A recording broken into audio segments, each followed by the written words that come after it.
विधान है, एक संविधान है। जैसे श्री गोसाई बाबा आज्ञा करें ऋषि अग्नि कुमार, तो श्री सर्वोत्तम में श्री महाप्रभु के जितने नाम हैं वो नामात्मक मंत्र जो प्रकट भय, उनको जो दर्शन साक्षात्कार जो भयो, साक्षात्कार का मतलब क्या भयो? अक्षय यानी इंद्रिय, अपन जाको इंद्रिय सु जाकी अनुभूति कर सके वो साक्षात्कार। जैसे अपन सामने बैठे तो ये साक्षात्कार है। तो ऐसे मंत्र को जो है साक्षात्कार जो होए, यानी ऋषि को मंत्र दृष्टा कहे गए अपने यहाँ। मंत्र को दर्शन करने वाले जो है वो ऋषि हैं। ऐसे छंद कहो जाए कि कौन से छंद में है? नाम नाम छंदो जगत के, फिर वहाँ को देवता हो में श्री कृष्णास्यन देवता है, फिर वहाँ को बीज हो गए। वो बीज क्या है? असल में बीज वह की पूरी एक तरह की ऊर्जा है, सामर्थ्य है, जिसे बहुत एक विशाल बड़ को वृक्ष है या पीपल को वृक्ष है, ऐसे बहुत प्राचीन जो वृक्ष हैं वो एक बीज में सुई प्रस्फुटित होकर इतना बड़ा विस्तार बने और ख्याल है। जैसे अपन के आजकल आधुनिक भाषा में, विज्ञान की भाषा में अपने जीवन की पटकथा जो है वो डीएनए में है, अपने जीन्स में है। पुराने लोग आपको लोही के कण कहते हैं कि भाई अपने रक्त कणन में है। तो यानी ये अगेन फॉर एग्जांपल अपन सर्वोत्तम में देखें तो वो कारुणिकता बताई हुआ जो बीज है श्री सर्वोत्तम को, वह में करुणा भरी भई है। वो करुणा के कारण वह में कृपा को सामर्थ्य आवे। ऐसे कीलक हो गए। कीलक यानी प्रतिबंधन को दूर करने वाला, जैसे क्या को बोल बताओ ये जनों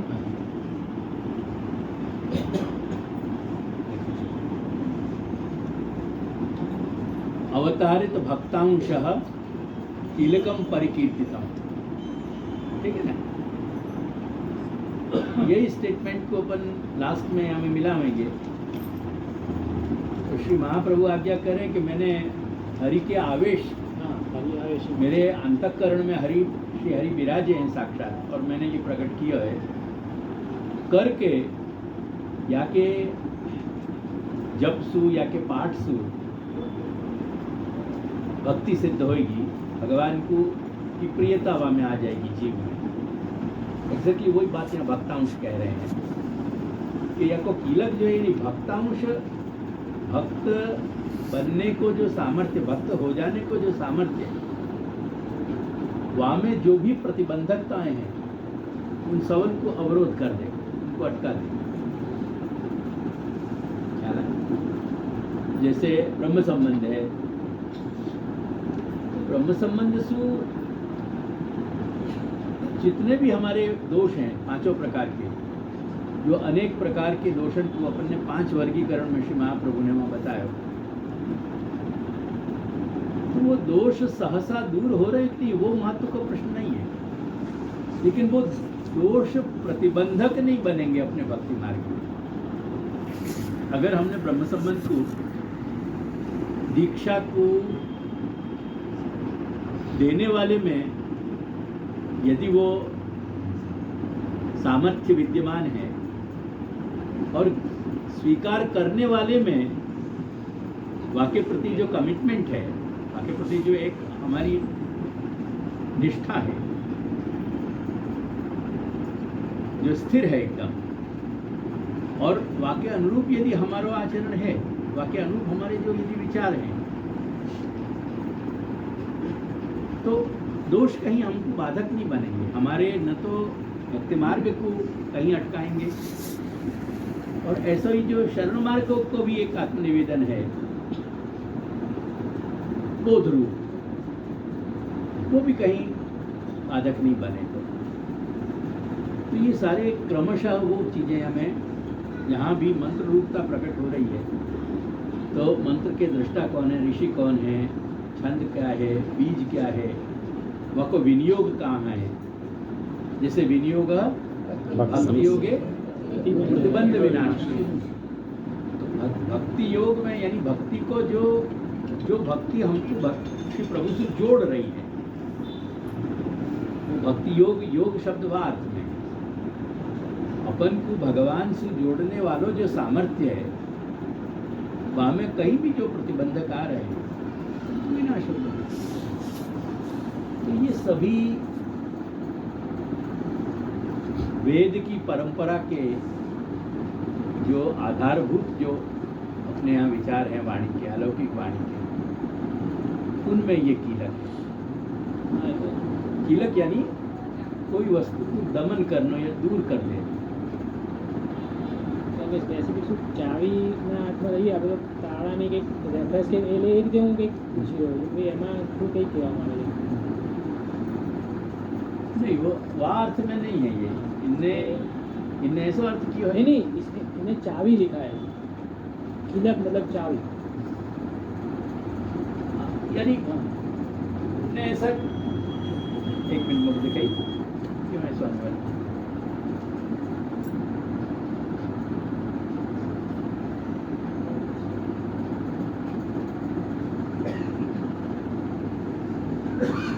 ये मंगल जी शास्त्री का अनुवाद है? नहीं, ये पाटन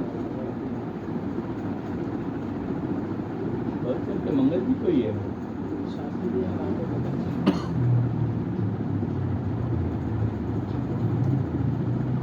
सब जगह 2-3 पुस्तकों में मैंने देखा, सब जगह में चाबी ही लिखा है। कंफ्यूजन इसके लिए ही था।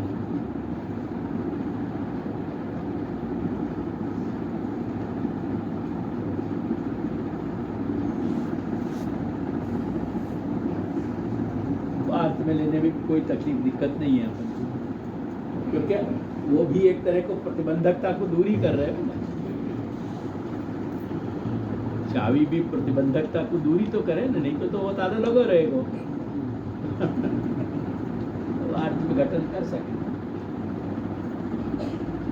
ये क्या है, पूरे वैदिक कंसेप्ट है। अब ये आजकल की सब तकलीफ क्या हो रही है अपन को, कि विचार न तो शिक्षा यानी वह तरह की रही, शिक्षण जो है हमारा, लोक व्यवहार बिल्कुल सर्वथा बदल गया, क्योंकि वो सर्वथा लौकिकावेश हो गया टोटल। तो अपने अध्यात्म के जितने भी विचार हैं उनको समझना और उनके रिपरकशंस कहाँ जा रहे हैं, उनकी प्रतिध्वनियाँ कहाँ जा रही हैं, वास्तु क्या मतलब घटन हो रहे हो, ये सारा समझ में बहुत थोड़ा सा यानी अपन को थोड़ा अनकंफर्टेबल बनावे, थोड़ा असहजपन हो जाए, क्योंकि वो बात को समझाना कैसे। अभी तक क्या है तो अपने देश में कि तुम मजूर को भी पूछो ना, वह मजूर को भी इतना मालूम होती कि वो कहते तो भैया आज हंस फड़फड़ा रहे हो, आज हंस घबरा रहे हो। अब वो हंस को मतलब वो बहुत हाई अपने यहाँ के दर्शन को सब शब्द है। तो जो अपना जीव चैतन्य है वो कहीं बेचैन हो रहे हो, तो एक मजूर को भी एक ये बात को ख्याल आता हो कि अपना जो आत्म चेतना है वो क्या है। अब आज के तुम बहुत पढ़े लिखे कोई भी युवा से पूछोगे तो आत्म चेतना वाकुट, अब वो कॉन्शियसनेस कह दोगे, ये कह दोगे, वो ये सारे शब्द जो हैं तुम्हारी आत्म चेतना को बताने वाले नहीं हैं। कल जब ये प्रश्न पूछा ना, वो बेसिकली वहाँ भी यही बात है। अब सबसे पहले तो हम आनंद को ही नहीं समझे हैं,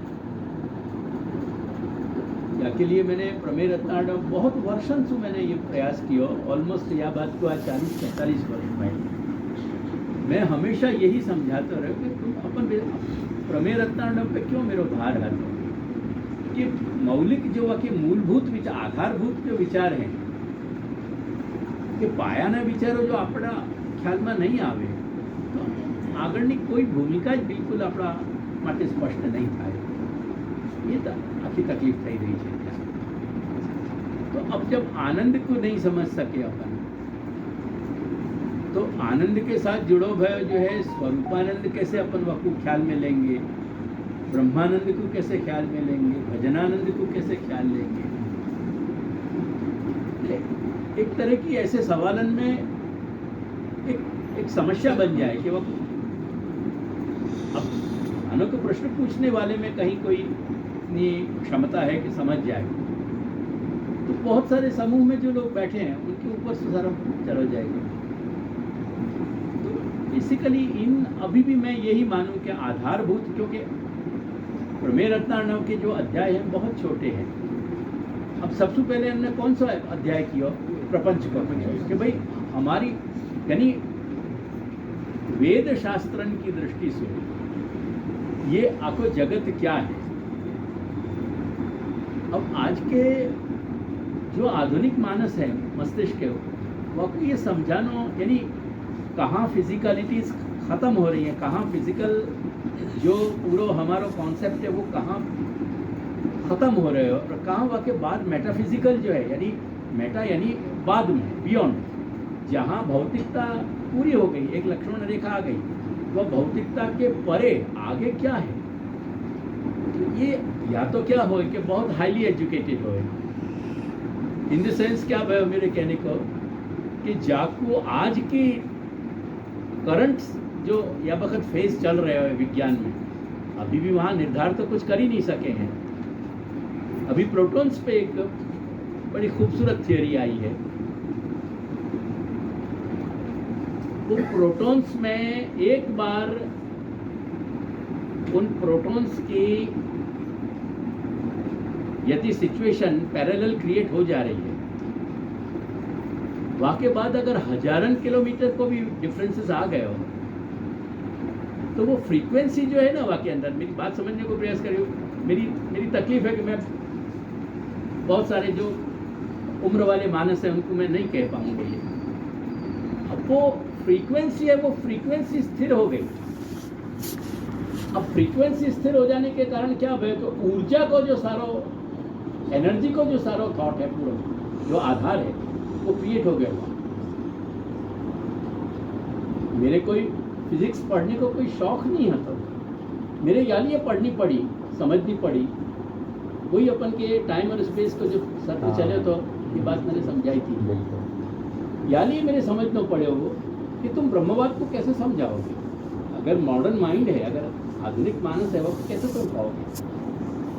तो ऊर्जा को जो सारा कॉन्सेप्ट है यहाँ पर वो हजारों किलोमीटर. एक बहुत सिंपल सी बात बताऊं, आजकल ऑल्टरनेट मेडिसिन के रूप में ऊर्जा को यूज़ कर रहे हैं बहुत. अब क्या हो रहे और क्या नहीं हो रहे वो मेरा विषय नहीं है, कहाँ आपको प्रामाणिकता है और नहीं है, लेकिन वो आपको आधार ऊर्जा है. तो या तो हम वह स्तर पे अपने मानस को ले जाएं उठा करके, और या अपन बिल्कुल जो वार्ता के स्तर पे जिनको मानस चले उनको अपन बात कर सके, वहाँ कम्युनिकेशन हो सके. जैसे तुम्हारी एक सुखद अनुभूति है या तुम्हारी एक दुखद अनुभूति है. अब मुझको ये समझाओ कि अनुभूति जो है वह को तुम अनुभव कर रहे हो ना, यानी वो कहीं तुम्हारी चेतना वह को महसूस कर रही है. वह तुम्हारी चेतना के अतिरिक्त तुम्हारे पास ऐसा कौन सा साधन है, ऐसा कौन सा तुम्हारे पास इंस्ट्रूमेंट है कि जासु तुम जाको तुम सुख कह रहे हो कि सुखद क्षण गए, बहुत कष्ट था वह कष्ट को तुम बेसिकली लैब पे टेस्टिंग के लिए कैसे तुम वाकु धरोगे, मुझको समझाओ. मेरी बात समझ में आई. सुखद जो हमारी अनुभूति है, अब वो सुखद अनुभूति जो भी है हमारी या दुखद अनुभूति है, प्रतिकूल है या अनुकूल है, वो दोनों अनुभूति में क्या भयो वो दोनों अनुभूतियाँ जो हैं, अनुभूति हमको अनुभव हो रहे हैं, लेकिन वो उनको कोई फिजिकल रूप नहीं है, भौतिक आकार नहीं है। ख्याल आ रही है मेरी बात? यानी पंच महाभूत में ही ये सब घटित हो रहे हैं, क्योंकि तुम्हारो पंच महाभूत को देह है अपना, वहाँ में वो अपनी चीज चेतना है। अब वो चेतना में जो अनुभूति है एकदम उल्लास के क्षण है, एकदम यानी सुखद, सुख इतना प्रबल हो सके कि कहीं हार्ट की रेट को बंद कर, हार्ट को बंद कर, दुख इतना प्रबल हो सके कि मनुष्य कोलैप्स हो जाए। वहाँ फोर्स को, वहाँ इम्पैक्ट को ध्यान में लीजिए, मैं क्या कहना चाह रहा हूँ। लेकिन वो साकार यानी वो भौतिक कोई एलिमेंट नहीं है ना, भौतिक प्रॉपर्टी नहीं है। तो हमें भौतिकता को तुम आगे निकाल के कहीं धर नहीं सकोगे, वहाँ आँख से नहीं देख सकोगे, वहाँ तुम नाक से नहीं सुन सकोगे, वहाँ तुम कान से नहीं सुन सकोगे, वहाँ स्पर्श तुम त्वचा से नहीं कर पाओगे, क्योंकि वो अंतःकरण में तुम्हारे घटित हो रही है। एग्जैक्टली यहाँ से अपन समझने को प्रयास करें, भगवत स्वरूप जो है ना वो पांच भौतिक नहीं है। बेसिकली यहाँ समझो क्या बात है। अब ये बात क्या है, अपने अधकचरो माथा हो गया ना, क्योंकि अपन ने आधुनिक शिक्षा कर ली, पढ़ ली। अब आधुनिकता के कारण अपने दिमाग में एक ऐसी चटनी बन गई कि जहाँ चटनी के कारण अपन ये नहीं समझ पा रहे हैं कि कहाँ भौतिक जगत की सीमा है और भौतिक जगत स्वयं अपने आप में घटित जो हो रहे हो वो कौन से क्या चीज से घटित हो रहे हो। वाको जो भौतिक जगत को सत्ता देने वालों जो तत्व है, एलिमेंट, वो क्या है वो अपन नहीं जान सकते। अब वासु बात और आगे गई। ये तो मैंने एक अध्यात्म की बात करी, जैसे स्पेस और टाइम जो है, देश और काल जो घटित हो रहे हैं, तो देश और काल जैसे विज्ञान कह रहे हो कि देश और काल एक ही है, टाइम और स्पेस, वही बात अपने यहाँ श्रीमद् भागवत में बताई। अब देश काल को सत्ता देने वालों कौन है, तो हमें से ऊपर उठे। उपनिषद में बहुत खूबसूरत बात ये समझाई गई। उपनिषद में कोश बताए गए, ये अन्नमय कोश है। अब ये तुम्हारा अपना शरीर जो है ना वो अन्नमय कोश है। या को अन्न की सप्लाई तुम बंद कर दोगे, परिणाम क्या आएगा? एक सीमा ऐसी आवेगी कि जहां ये देह अपने आप में कोलैप्स हो जाएगा। तो ये अन्नमय जो टिक रहे हो है, बाकी मूल में क्या कह रहे हैं, मैं ये लंबी गाथा में बहुत या मैं समय दे सकूं ऐसा नहीं, वह को मूल आनंदमय है। यानी उपनिषद हमको कह रही है कि वो आनंदमय के आधार पे ये अन्नमय है। ख्याल आई मेरी बात? आनंदमय यानी आनंद एक सत्ता है जो या अन्न से बने भय शरीर को सत्ता दे रही है। तो जो भी पंच महाभूत है वाकु घटित करने वालों, वाकु सत्ता देने वालों एक सामर्थ्य है, जब अपन भगवत धर्म कह में, वो धर्म पाछे स्वयं भगवान सु धर्मी सु पृथक नहीं। अब वो सामर्थ्य भी कहाँ से सत्ता ले रहे हैं, वो सामर्थ्य जहाँ से सत्ता ले रहे हैं वाको नाम आनंद है। करके अपने यहाँ वेदन में कहे गए कि महाप्रभु आज्ञा करें यहाँ पर, क्योंकि आकारस्तु आनंद समर्पण करता। आकार जो है यानी कोई चीज को भी सत्ता देने वाला जो एलिमेंट है, बेसिक एलिमेंट जो है, मूलभूत, जैसे वट वृक्ष को जो है, बड़ के पेड़ को जो वो मूल क्या है, वो बीज। ऐसे ही जो सत्ता देने वाला है वो आनंद है। वो आनंद जो है वो फिजिकल प्रॉपर्टी नहीं है, वो कोई भौतिक वस्तु नहीं है, भौतिक पदार्थ नहीं है। तो वो आनंद को समझ लेना पहले तो जरूरी है। और अब जब वो भौतिक पदार्थ नहीं है तो तुम वो कॉन्सेप्ट कैसे क्रिएट करोगे? मेरी बात समझ में आई? कॉन्सेप्ट काय को आएगा? जहाँ कहीं तुम्हारी भौतिकता, यानी जहाँ तुम्हारी समझ जो है, तुम्हारे अंदर जो रहे हुए यानी बुद्धि को जो मैकेनिज्म है, तुम्हारे अंदर रहे हुए मन को जो मैकेनिज्म है, तुम्हारे अंदर रहे हुए चित्त को जो मैकेनिज्म है, चित्त में क्यों स्पार्क आ रहे हो, चित्त में क्यों चैतन्य है। एक बेसिक बात है, तुम अगर सॉकेट में प्लग मत डालो और खाली वायर लगा के चार्जर पे तुम अपने मोबाइल को रख दो, चार्ज होएगा? क्यों नहीं होएगा? क्यों नहीं होएगा? सप्लाई बाकी सप्लाई, इलेक्ट्रिसिटी की सप्लाई नहीं मिल रही है। तो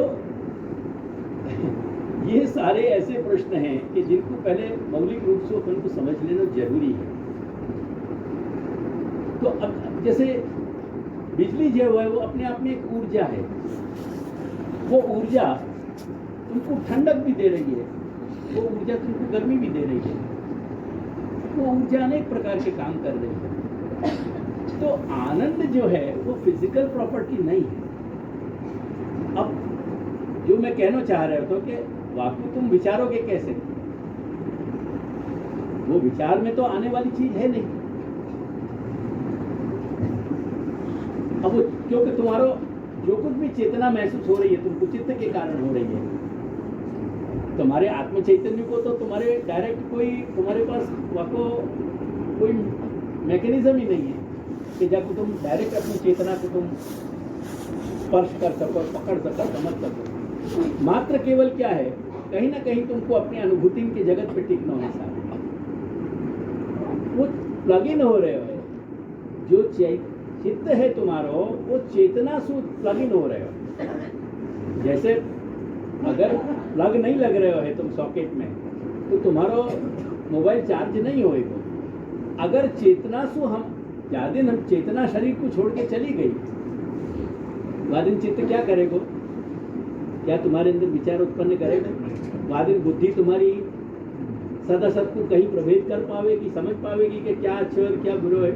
वादिन मन तुम्हारो जो है संकल्प विकल्प कर पाएगा, कुछ विचार कर पाएगा, सोच पाएगा कि मैं ये कर दूँ, मैं ये कर दूँ, मैं यहाँ चलो जाऊँ, वहाँ चलो जाऊँ। कुछ नहीं होएगा ना। सब कुछ है तो है ना, बस देह तो सुरक्षित है ना। अभी हमें से तो कुछ गयो नहीं है ना, गयो क्या? चेतना गई। तो वो प्लग इन हो रहे हो, तुम्हारी चेतना करके तुम्हारा चित्त काम कर रहे हो, करके तुम्हारी बुद्धि करके तुम्हारी पहचान तुमको हो रही है। जहाँ वक्त मनुष्य कॉन्शियस नहीं हो गए, अचेतन हो जाए, तो वो पूरा को पूरा जो डिसऑर्गेनाइजेशन है एक तरह को, बाकी कारण मनुष्य कुछ भी नहीं अनुभव कर पावे। तो मूल बात ये है कि आनंद को समझने के लिए हमको ये समझना पड़ेगा, पहले स्वीकारना पड़ेगा कि आनंद एक भौतिक पदार्थ नहीं है।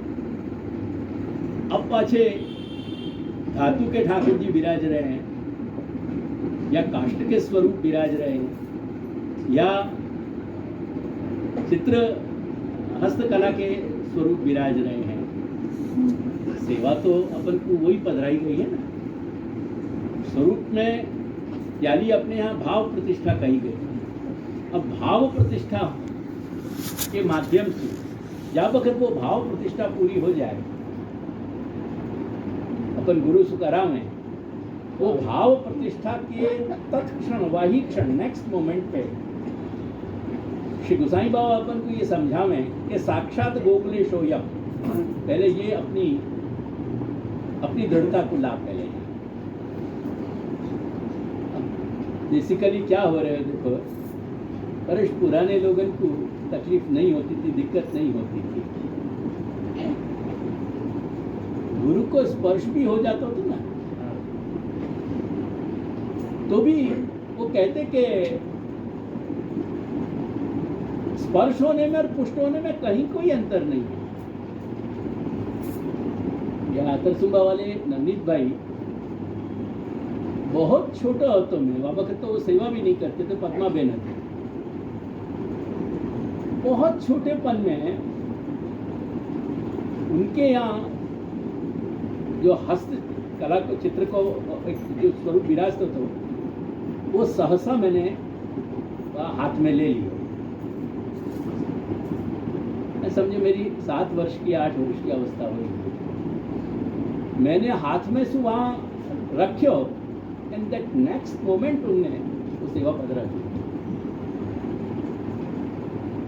बात मेरी नहीं कर रहे होंगे, हमें महत्ता मेरी नहीं है, वो आस्था जो हती उनकी, वो आस्था जो है वो वहाँ ये स्वीकार कर रही थी कि यहाँ सच्चिदानंद घन स्वरूप स्वयं विराज रहे हैं।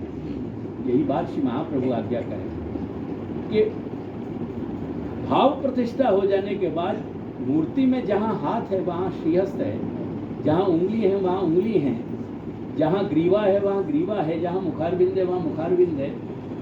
तत्तद अवयव में तत्तत सच्चिदानंद रूपता को प्राकट्य वहाँ। अब ये आधुनिक मस्तिष्क जो तुम्हारे अंग्रेजी मीडियम से सब पढ़ रहे हैं, इनकी बड़ी भारी विषमता ये है कि इनको ये कैसे घुसानो कि ये जो भौतिक तुमको धातु दिख रहे हो ये धातु नहीं है, ये सच्चिदानंद घन है। या बात को अपने यहाँ की अंगूठा छाप डोकरी जो है बहुत अच्छा समझती थी, और यालिए वो डोकरीन को मैं आज भी पूज्य मानूं, क्योंकि वो ये उनके व्यवहार में वो प्रभेद नहीं आता। तो आज अपने घर में ठाकुर जी विराजते भय सेकेंडरी पोजीशन पे रह रहे हैं, आज घर में उनकी प्रधानता नहीं है करके मैं मानूं कि अब ठाकुर जी की को पधराने की जिद नहीं रखनी चाहिए, क्योंकि वह में ठाकुर जी को अवगणना हो रही है। या तो तुम स्वतंत्र बन जाओ,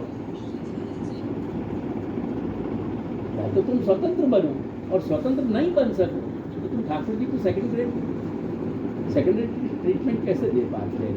तो बेसिकली भौतिक और अभौतिक का भेद हमको प्रभेद समझना पहले जरूरी है। आनंद क्या वस्तु है, जैसे मैंने एक बात कही कि जैसे सुखद हमारी अनुभूति है, अब सुखद जो अनुभूति है वो हमारे अंतःकरण में घटित हो रही है, हमारे भावना के अनुरूप। जो हमको अनुकूल लग रहा है वही में सुख लग रहा है, जो प्रतिकूल है हमें हमको कष्ट हो रहा है। तो अब ये भी जो है ये तो एकदम स्थूल स्तर है।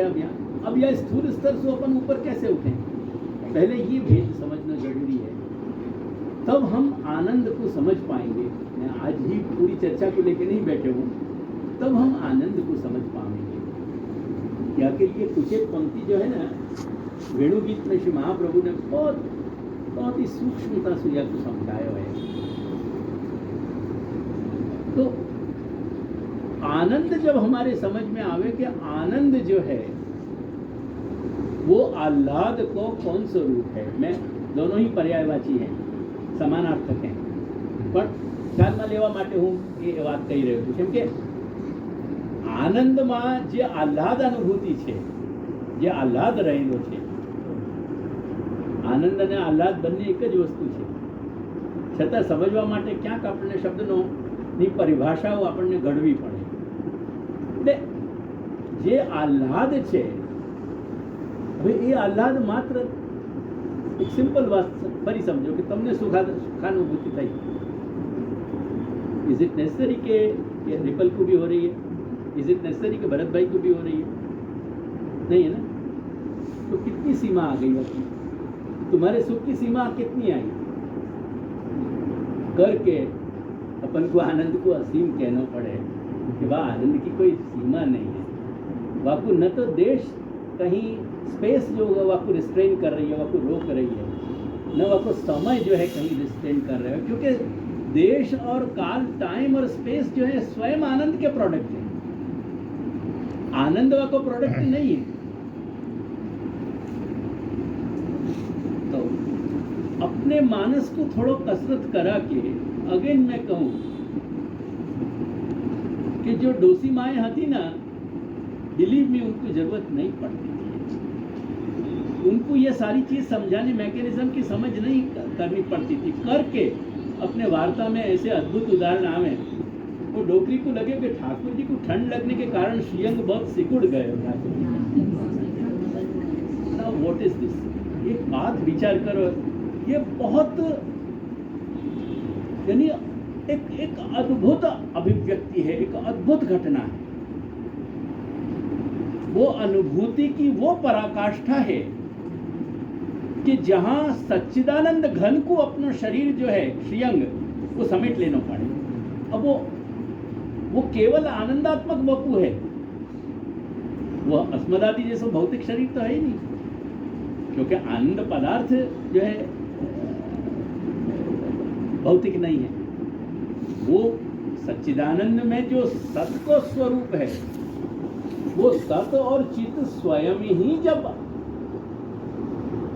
भौतिक को उत्पन्न करने वाले हैं तो आनंद को कहाँ प्रश्न है? वहां तो सत और चित को भी जो प्रकट कर रहे हो वो आनंद कर रहे हो करके वहां कहें आज्ञा करें श्री महाप्रभु कि आनंद मात्र करपाद मुखोदरादि सर्वत्र चत्र भेद विवर्जिता। तो वो बेसिकली वहां वो पहले आनंद शब्द को हम समझें। वो आनंद जब हम स्वरूप अगेन स्वरूप जो है, बेसिकली अपन सर्वे करें स्वरूप के क्या मीनिंग है, पूछे अपन सेवा करने वाले से, पूछे अपन जो बहुत समय से महाप्रभु की वाणी सुन रहे, स्वरूप को क्या मतलब है? एग्जैक्टली या कोई डायलेमा ख्याल नहीं है, या कि प्रॉब्लम अपन को पकड़ में नहीं आवे। सच्चिदानंद घन भगवान परब्रह्म परमेश्वर परमात्मा सच्चिदानंद घन पुरुषोत्तम या जो कृष्ण तत्व है, वाकु तुम कहने के लिए, यानी जब तुम वहाँ में समझने या समझाने के स्तर पे आओगे तो कहीं ना कहीं अभिव्यक्ति को कोई माध्यम तो ढूंढना पड़ेगा ना। एक्चुअली क्या है कि परमात्मा को कहने वाला कोई शब्द ही नहीं है, जैसे मतलब मान करके अपने यहाँ कहो गया शास्त्र में वेद में कि वो स्वरूप है, वो स्वयं ही स्वयं है। अब अपन ये बोलना शुरू करें कि स्वयं ही स्वयं है, अगेन कितने घोटाला हो जाएंगे, नहीं समझ में आवे। या लिए वाके साथ रूप शब्द जोड़े अपन ने, तो रूप वहाँ सत्तावाची है करके श्रुति या बात को अपन को समझावे कि कृषि भूवाचक शब्द नष्ट निर्वृत्तिवाचक तयोरैक्य परब्रह्म कृष्ण इत्यभिधीयते। तो कहाँ फिजिकलिटी है, कहाँ नॉन फिजिकलिटी है, कहाँ भौतिकता है, कहाँ भौतिकता से ऊपर उठने के बाद भी अब बहुत आगे की एक बात हमको समझ, अब ये मैं कह रहा हूँ आगे ब्रह्म के स्तर पे आगे और पीछे के रिलेशन कहाँ है? स्पेस में ही कोई ऐसे रिलेशन नहीं है। स्पेस पे तुम 300 किलोमीटर जाओ, बाकी बात कोई रिलेशन ही नहीं है वहाँ। तो जब स्पेस में कोई रिलेशन नहीं है तो स्पेस को सत्ता में लाने वाला जो है परम तत्व है, वहाँ में कैसे रिलेशन जुड़ेंगे? ये सारी बातें समझाने की बातें हैं। ये सारी दिक्कत कहाँ कौन को आ रही है? ये जो आधुनिक माथा है ना, वह को आ रही है, क्योंकि सारा कचरा भर चुके हैं वहाँ। या कि हाइट ये हो रही है, अब ऑलरेडी अपन को व्यामोहिका माया, ये बात समझ में नहीं आवे क्योंकि अब शास्त्र सुनने को अभ्यास खत्म हो गया। ऑलरेडी जो व्यामोहिका माया है वाने अपने जीव चैतन्य को पूर्व में ही ऑलरेडी वाने अपन को एक साइबर वर्ल्ड में रख रखे हुए। साइबर वर्ल्ड को मतलब क्या है? जाकी डिजिटल रियलिटी है, रियलिटी नहीं है। रियलिटी ना होते भाई भी वो डिजिटल रियलिटी है, वो अपने आप में रियल है। यही अपने यहाँ की चीज है। व्यामोहिका जा चीज को अपन को अनुभूति करा रही है, जा जगत की, वो जगत वास्तव में ब्रह्मात्मक नहीं है, यानी वहां में ब्रह्मात्मकता की प्रतीति नहीं हो रही है। करके श्री महाप्रभु को यह कहना पड़ेगा कि विषयो भगवान विषयता माया जन्य।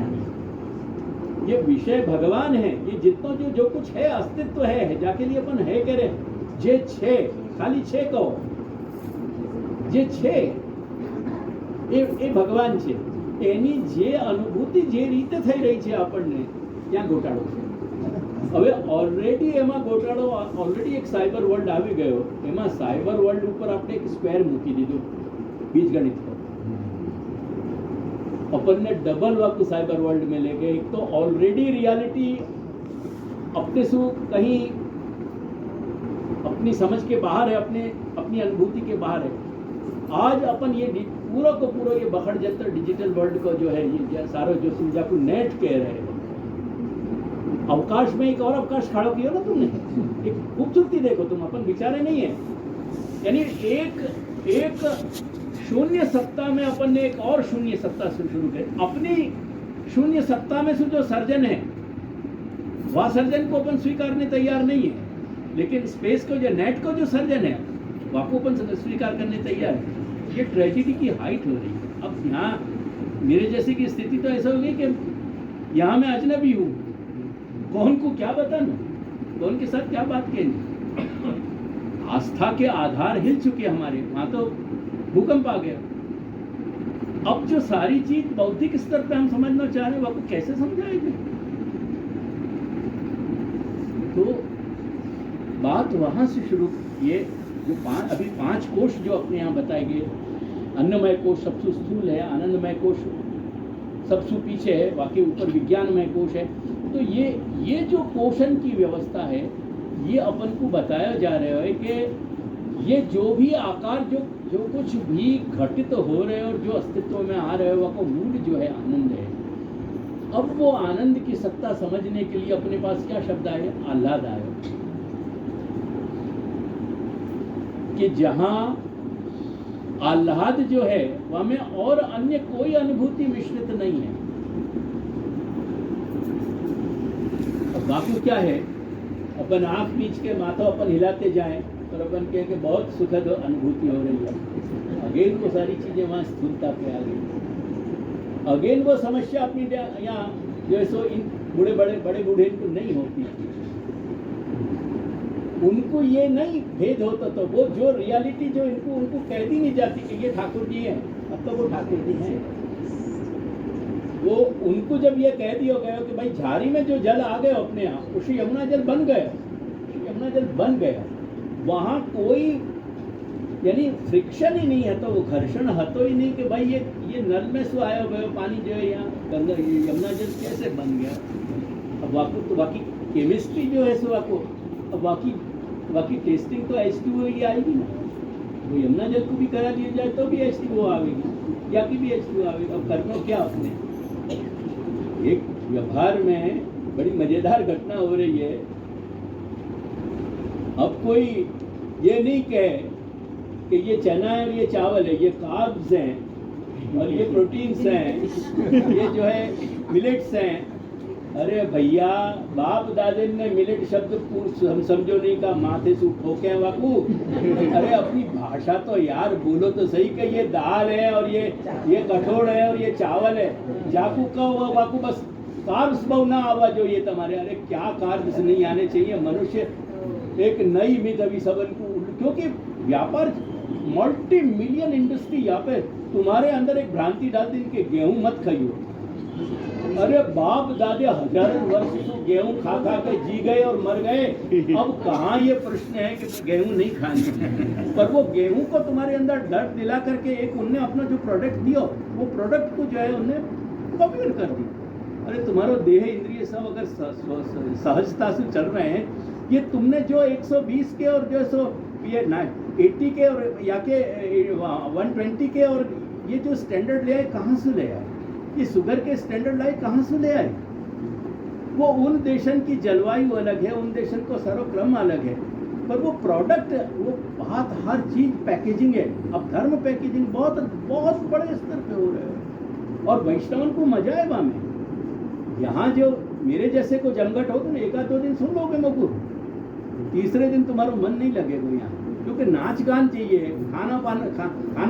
खान पान चाहिए, आमोद प्रमोद चाहिए कि जो तुम्हारी इंद्रियों को जो है पेंडरिंग करे, वह इंद्रियों को तुम्हारी इनको उत्तेजित करे, उत्साह में।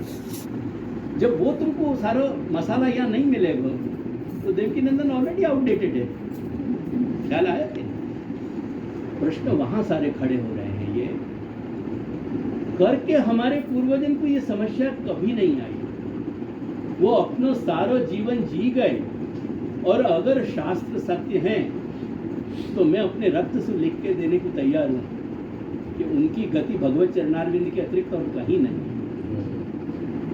क्योंकि इतनी प्रबल आस्था से, इतनी प्रबल निष्ठा से की है। तो अब वो स्वरूप शब्द को पहले अपन समझें, बाकी साथ जड़ो भयो जो आनंद है। अब या के लिए बहुत खूबसूरत पंक्ति है, बताऊंगा कभी फिर, आजकल में, कल में अवसर पड़े, परसों अवसर पड़े, जब भी वेणुगीत में, क्योंकि वहाँ 3 प्रकार की सुधा बताई। वहाँ में एक भगवत भोग की सुधा बताई। अब भगवत भोग की सुधा भगवान के स्वरूप में, अगेन यानी स्वयं में स्वयं के रूप से, यानी स्वयं में स्वयं ही वो जो जाको केवल स्वयं ही जाको स्पर्श कर सके, स्वयं के अलावा अन्य कोई स्पर्श नहीं कर सके। तो वह विचार को जब अपन समझेंगे कहीं, बहुत मेरी इच्छा हो कि कभी वेणुगीत और अपने यहाँ पदर भी आवे ना, वेणुगीत पूर्ण युगल गीत, तो वेणुगीत को लोगन ने इतना स्थूल वाके अंदर इतनी अपने भौतिक जगत की कामनाएं भर दी नहीं, वासनाएं भर दी नहीं, कि वेणुगीत को नाम बोलने में मेरे जैसे इंसान को घबराहट होगा कि मैं क्या कह रहा हूँ, मैं कौन के आगे बोल रहा हूँ। ये जिन लोगों के आगे कह रहे हैं वो वेणुगीत से कहाँ अर्थ ले जाएंगे, वो युगल गीत से कहाँ अर्थ ले जाएंगे। तो सबसे पहले तो वह वेणु का जो गीत है, वह वेणु में से जो नाद निश्चित भयो, तो वेणु को कहीं स्वरूप समझना है, नाद का स्वरूप। तो वो संदर्भ में महाप्रभु ये स्वरूपानंद को बताएं। तो स्वरूपानंद हमारे लिए पारिभाषिक रूप से, यानी जो परिभाषा આપેલી છે એ શબ્દને સાંભળીને માત્ર આપણા ત્યાં જે સેપી બિરાજે છે આપણા માથે એમનો જ વિચાર કરવાનો છે, બીજું કોઈ અન્યથા કોઈ વિચાર એની ચર્ચા કે એની વિચારણા કે એની મીમાંસા થાય નહીં। સ્વરૂપનો આનંદ એ સ્વરૂપ જ જાણી શકે। જેમ જે સુધાનો સ્પર્શ વેણુમાં નથી થયો, જે સુધાનો નાદ દ્વારા જે સુધા નાદ જેનો વ્હીકલ છે, જેનો વાહન છે, એ માત્ર એના છિદ્રોથી વાયુની જે ભરવામાં આવી, જે વાયુ પૂરણ કરવામાં આવી, એમાં એ વાયુના એનાથી એ વેણુનું પણ સ્પર્શ કર્યા વગર એ શ્રવણ સુધી પહોંચે છે, કેમ કે ધ્વનિ છે। તો જે સુધા કે જેનો श्री प्रभुए अधरथी ए वेणु ने लगाड़ी राखी है। वेणु को कहाँ लगाया है? हमारे हिंदी में, संस्कृत में जो है वेणु शब्द पुल्लिंग है, स्त्रीलिंग नहीं है। वेणु को यहाँ लगाया हो, होस्ट पे, और वहां में जो सुधा पूरित करी, वो सुधा जब कोई को स्पर्श नहीं कर पा रही, तो वो सुधा जहाँ में रह रही है, वो स्वरूप आनंद को या स्वरूपामृत को अपन कैसे समझ पाएंगे जब तक हम वाणी को आधार नहीं है। या लिए अपने यहाँ वाणी को सर्वाधिक महत्व कहे कि वाणी से ज्यादा दिन दूर हो जाओगे, ज्यादा दिन वाणी से तुम बहिर्मुख हो गए, ज्यादा दिन तुमने वाणी श्रवण करने में रुचि नहीं रखी। आज ये दादाजी की परम कृपा है कि अपने घर में आज 45 वर्ष धोधमार प्रवाह में, धोधमार खाली नहीं कह रहे हूँ तुम्हारे गुजराती को शब्द, मैं समझू को जितनो प्रकट हो रहा है वाकु समझने और पचाने की कैपेसिटी अपन में नहीं है, उतने स्तर पे सब निकल अपने यहाँ आज भी वो प्रवाह चल रहा है। तो मूल में वहाँ इन बातों को समझनी है कि स्वरूपानंद कहाँ है। मैं वहाँ प्रश्न ले जा रहा हूँ कि स्वरूपानंद ज्यादा दिन हम समझ सके, वहाँ दिन हमको समझ में आएगा कि अब ब्रह्मानंद में और भजनानंद में क्या डिफरेंस आया। श्री महाप्रभु आज्ञा करें कि ब्रह्मानंदात समुद्रत्य भजनानंद योजन है। ब्रह्मानंद सु निकाले हो और भजनानंद में उनको योजन कियो। अब अगर यहाँ में तरतम भाव नहीं है तो फिर क्यों ब्रह्मानंद सु निकालने पड़े? तेतु ब्रह्मरधम नीता श्रीमद् भागवत के शब्दन में कही जा रही, तो क्यों तो ब्रह्मानंद सु पृथक कियो और क्यों भजनानंद में योजन कियो? तो बहुत ही सूक्ष्म और बहुत प्रबल अंतर है दोनों में। ये कैटेगरिकल यानी क्रमशः अपन को ये बातें समझनी पड़ेगी। ऐसे समझ में नहीं आती। मेरी सबसे बड़ी आज तकलीफ ये होती जा रही है कि ये जो जा तरह के जगत में हम जीते जा रहे हैं, वो जगत हमको कैसे तरह के एक मायावी भूल भुलैया में हमको डाल रहे हैं कि या तो वो श्री गिरधर जी अपने 120 वचनामृत में कहेंगे कांकरोली वाले कि अब तो पलंगड़ी वालों ही पार लगा है। तो अब पलंगड़ी वालों ही पार लगा सके, बाकी ये मनुष्य की सामर्थ्य नहीं है। क्योंकि बड़े बूढ़े में आस्था की जो सहजता थी ना, वो आस्था अपने अंदर विकृति हो गई, विकृत बन गई। आज अपना स्वीकार, एक्सेप्टेंस जब कहने को स्वीकार नहीं रह पाया। ये सबसे बड़ी डिफिकल्टी क्या है। जे बाकी होए આવી જાય। हाँ, मेरे कहने को तात्पर्य समझ में आया। मूल कन्फ्यूजन आमाज હતું भाई। अपन को पहले प्रमेय रत्नांडव के 2-4 अध्याय अगर ढंग से अपन कर लेना तो बहुत सारी गुत्थी सुलझ जाएगी। प्रपंच को अपन को विवेक आ जाए, अपन को मूल रूप को विवेक आ जाए, अपन को पुष्टि को विवेक आ जाए, पुष्टि भक्ति के अधिकार को विवेक आ जाए। ये 4-5 चीजें भी बेसिकली क्लियर हो गई, बहुत बड़ा बात है भाई। चले ठीक बने टांगड़ा बस आटली જ તને એ પૂછવાનું મારું એક આધારભૂત નિયમ છે કે બેલેન્સ શીટના બંને ટાંગડા બરાબર છે કે લેનદેનના ખાતામાં કંઈ ગડબડ નથી ને? એન્ટ્રીઓમાં બંને એન્ટ્રીઓ બરાબર છે?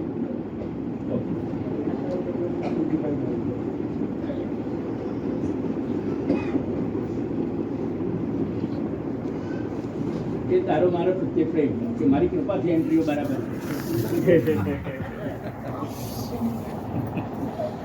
તો